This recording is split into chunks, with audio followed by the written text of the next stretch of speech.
So it's rainy today, and so I thought we'd step in and do a little fireside chat using this jump here. I'm not sure exactly what we're going to say, so we'll start with a few intellectual exercises, kind of warm things up a bit. So that's it. I think it's called Good Company Donut House or something. It's a little cafe. In fact, you can also get alcohol there, but a frequent visitor. In fact, I figured out his schedule was the last Tuesday of every month. Secretary of Homeland Security, I think it was Mayorkas. I don't know how you pronounce his name. There's no more rock stars. The era is over. You understand? So it's anyway. He would meet with the Navy, a Navy officer, real pretty gal. Anyway, I found this out in like the most horrifying way. I landed in their lap. They landed in mine one morning. That's how it happened. And we both shitted ourselves at the same time. Secret Service shit themselves. They jumped. Secret Service. You'll remember you were sitting at Secret Service, sitting in the back chair right behind the patio. I think it was his July. It's August. It was August date. The last Tuesday of every month, he had a standing appointment with that Navy gal. Yeah, ran in on it. Yeah, punctured their balloon there, man.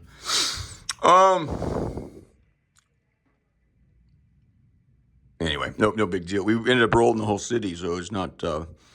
Everybody's unbelievably exposed. It doesn't matter. He's not. Again, it's the thing. I think I said that before. When it's something like that with political, can I talk? No, never mind. All right, whatever. I don't think this is helpful. Look at this. Please erase board after use. You guys can't put a new piece of paper up. This is the library.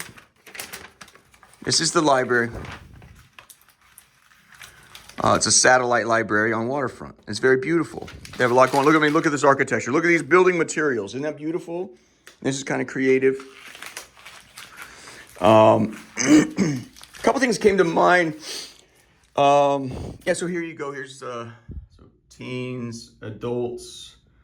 They have a really nice patio over there. Occasionally, I'm big on the libraries around here. Very great, just a really nice resource. So a couple things that came to mind. One was my criticism of my Uncle Jim. Let's take this here. Hold on. And I want to clarify just a few things here. Let's see if we can get some purple jump going, huh? Oh, this looks like a fresh marker. And it is. Okay. Let's go with this here.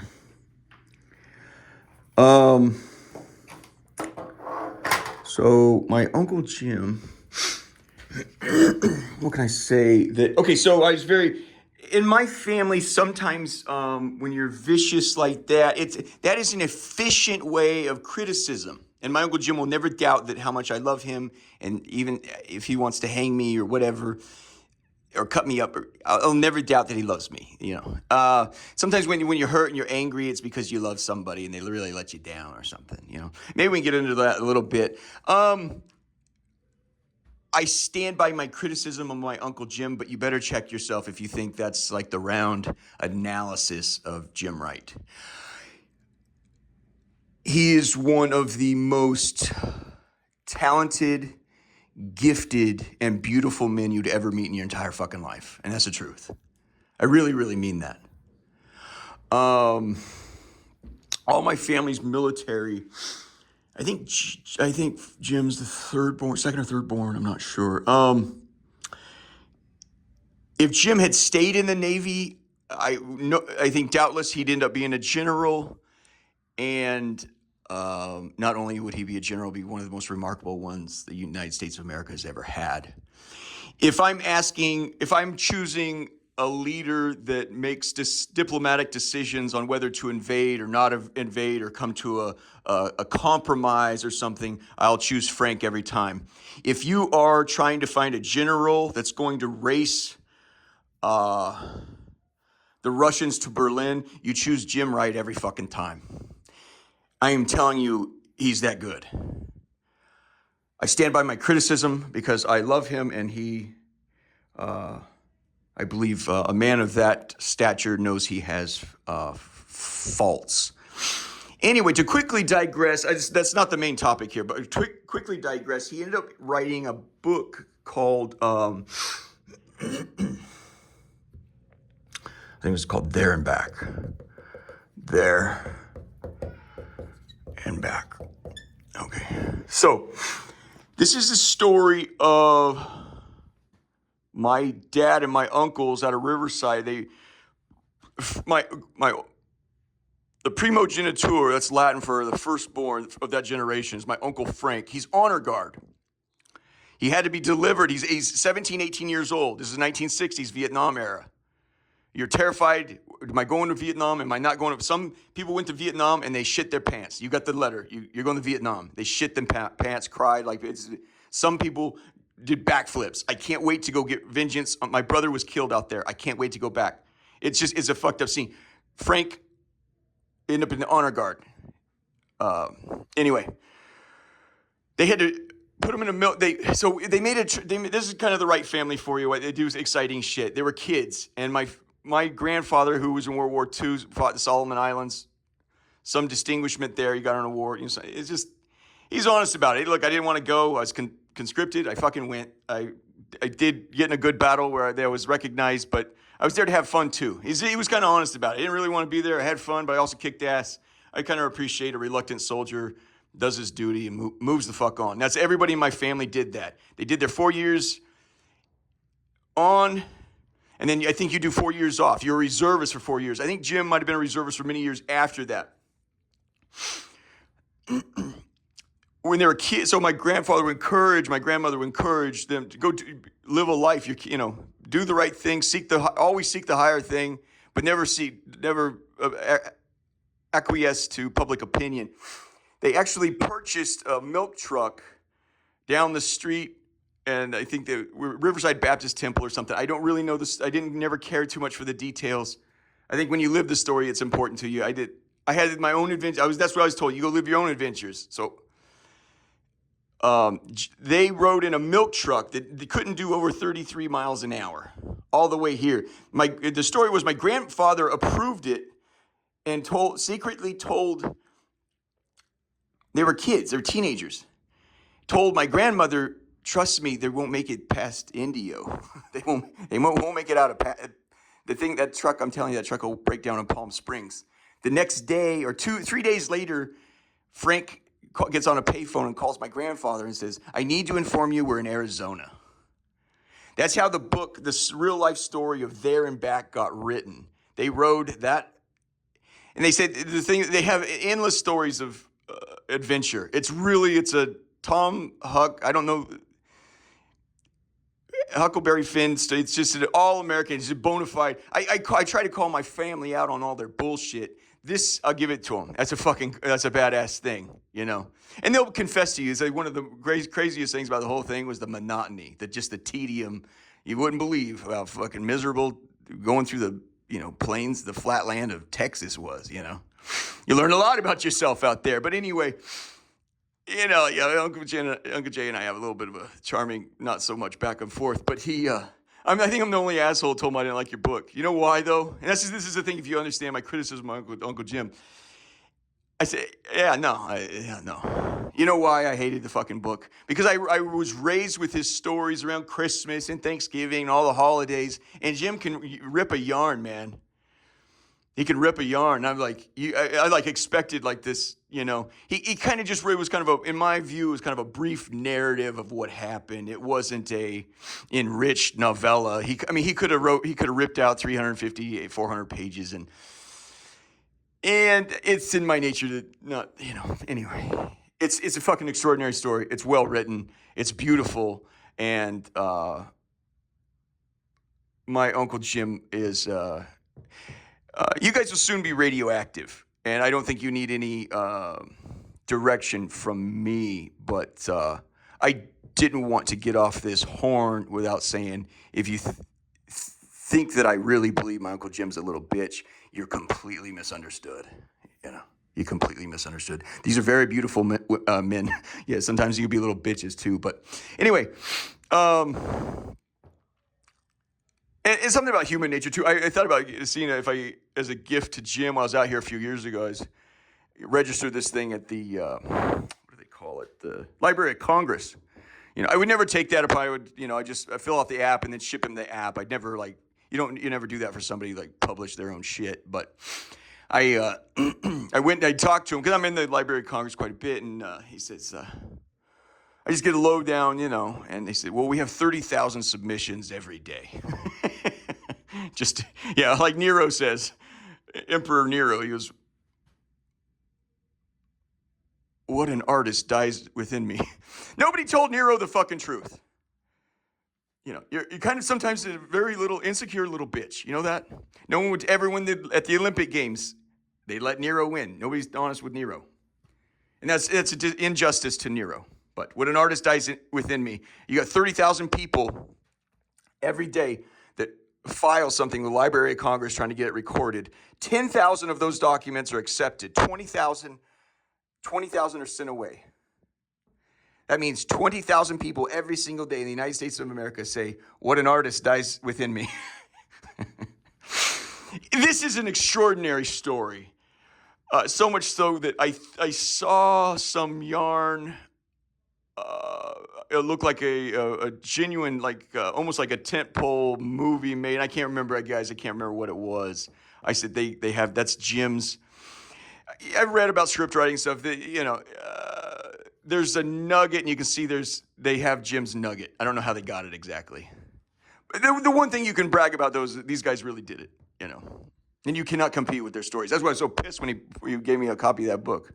I immediately ran down to the Willamette River, the Alton Baker Park, laid there and I read the thing in an afternoon. I was like, Jim is so talented. I'm like, Dad, nabbit it. It's a beautiful book. I'm sorry for some of my criticism, but yes.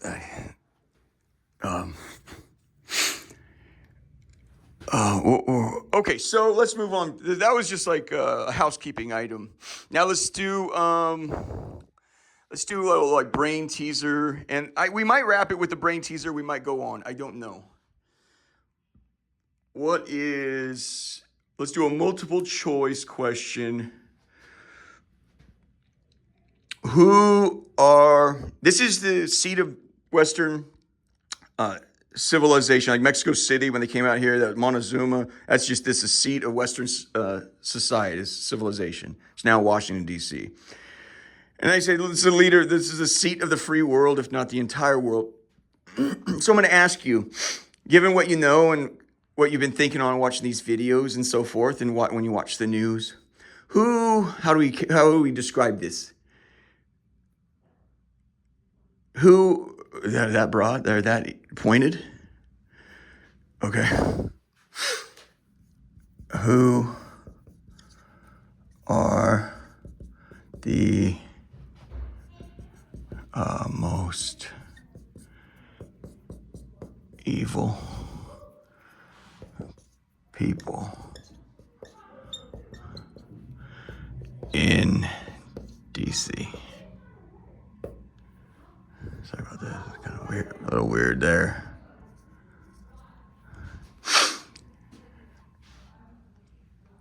Let's make a multiple choice.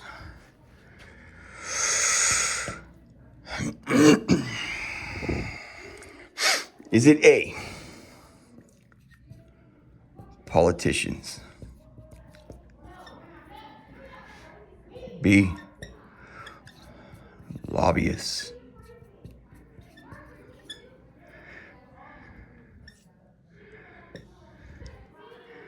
C, the attorneys?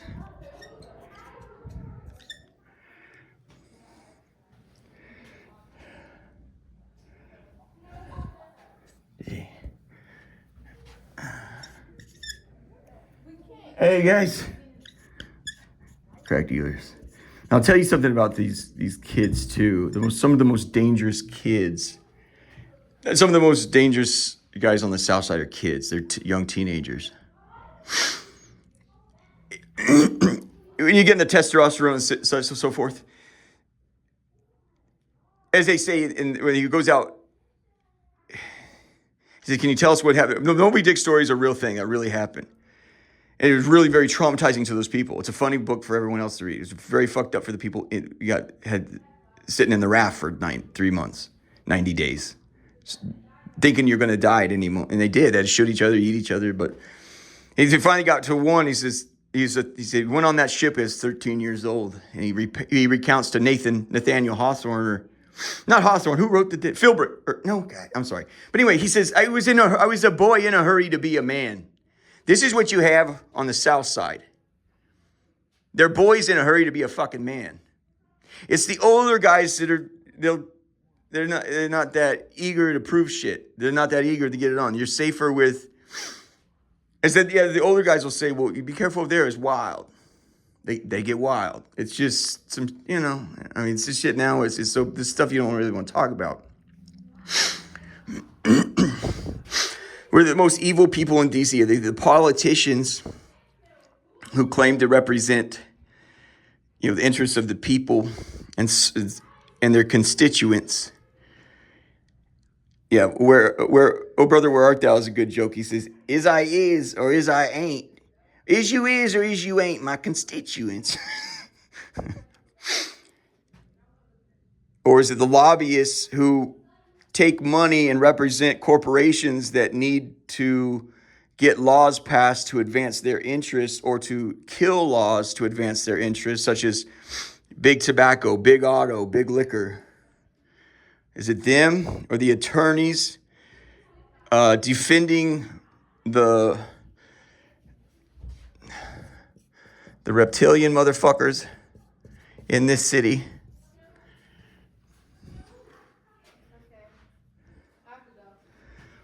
Or is it the crack dealers who would you say amongst these is the scummiest, the most evil people in all of Washington, D.C.?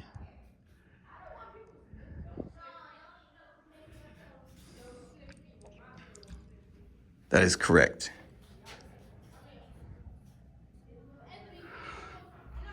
It's none of the above. The most evil people in D.C.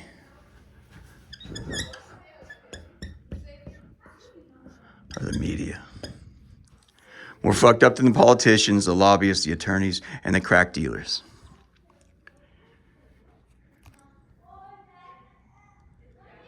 To make my point, let's have a fun way to make my point.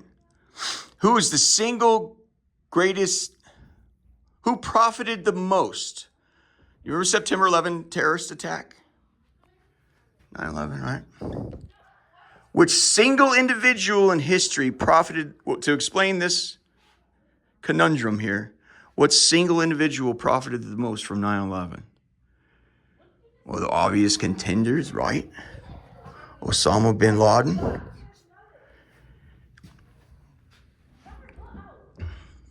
You could argue, maybe Cheney. I don't know.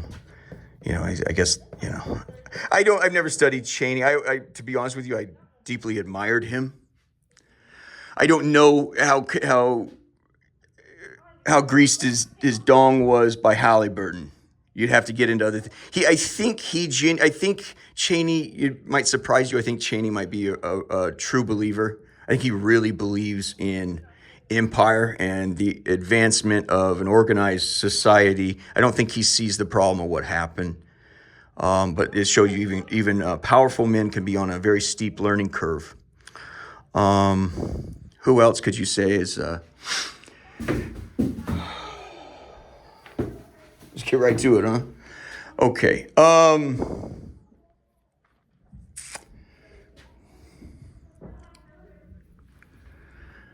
The greatest single beneficiary is a better way to say it, for 9/11 is this gentleman right here.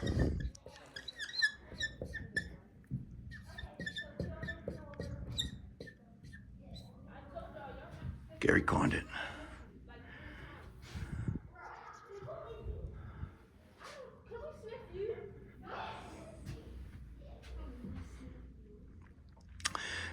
if you don't know, is an intern that came here to, just like everybody else. There's a huge, it's a sea. It's like they call it like the tidal basin.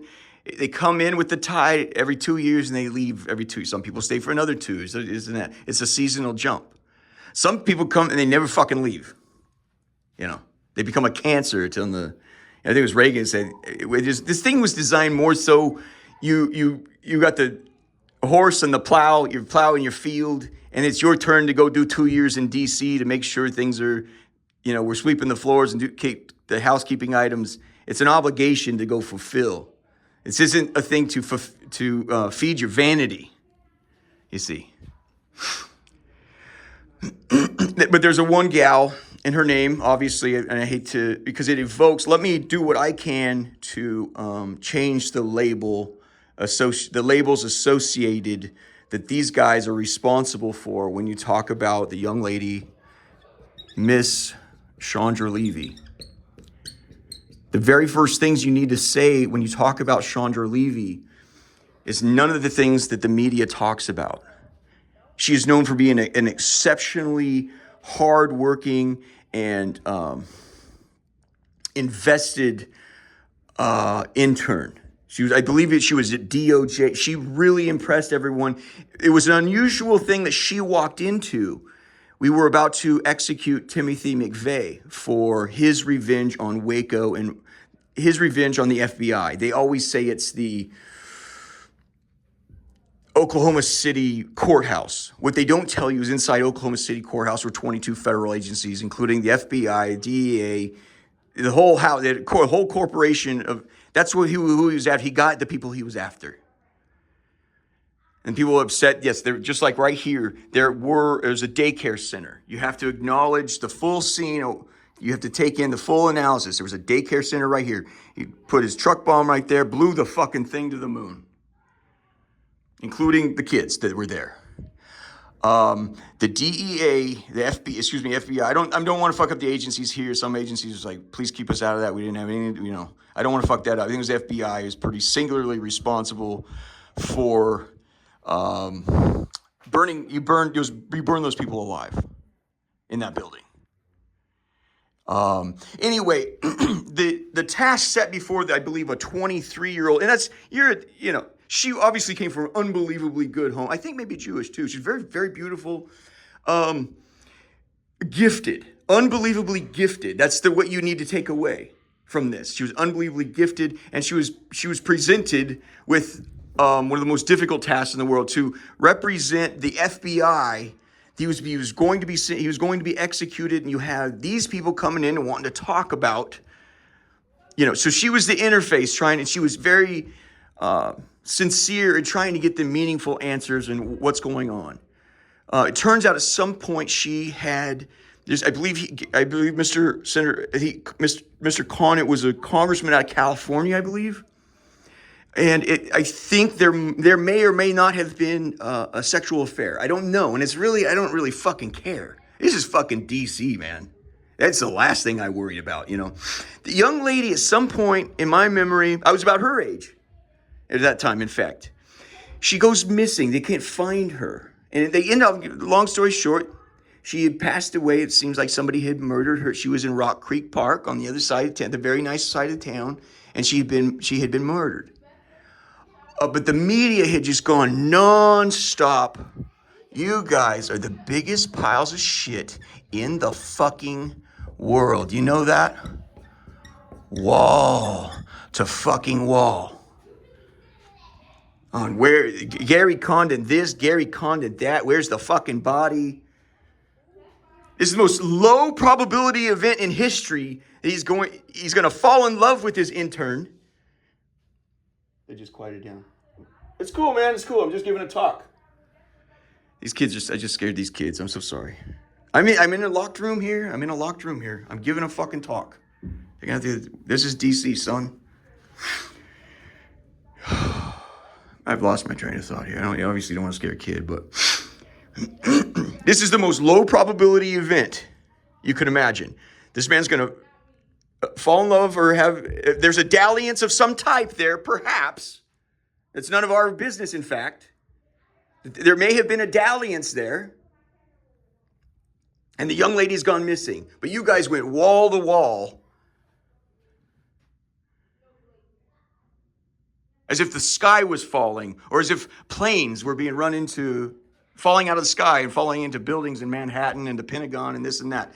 This man, they were wall to wall, nonstop. Where's the effing body? This and that. Turns out he had nothing to fucking do with it. Whether they had a dalliance or not, or how deeply he cared while there were relations, I don't know, and I don't fucking care. All I know is the young lady is unbelievably gifted and talented. And it's these unbelievable cocksuckers that fuck everything up. There's all these assholes right here. There's 50 miles of shit. This is all these people right here. There's 50 miles of shit, and then this is you assholes right here, you reptilian motherfuckers. You feed on the most debased shit in the world. You live. You have a shootout. The school's been shot. Live. You're live on the scene, baby. It couldn't possibly get worse. Wall to wall. The day they were wall to wall until the morning, 8:58 a.m. on September 11. It was wall to wall. Where's the body? Fucking up the country's psychology at the same time. Honestly, it's more like 500 miles of shit. And you guys are down here. It's so bad, I pretty much have no advice for you. 9/11, 8:58 in the morning. This guy finally he's out of his combustion chamber. Gary Condit. He's the only asshole in the world that got to walk that day. His life, he finally got his life back that fucking day. Do you know how many gals go missing on the South Side? You know, it was the young lady who went missing in Aruba. Do you know how many gals go missing on the South Side? How many posters go up every few days? So-and-so's missing. So this young 20-year-old male, this 15-year-old girl. All day, all on. It's constant. We're live on the scene. We are live on the scene, man. We want to wrap there? Let's wrap there. I had some other stuff I wanted to say, but if I started going into that, it would take a whole nother hour. Maybe we'll come back to a bunch of stuff. If you don't understand what was said here, please take more time to work it through.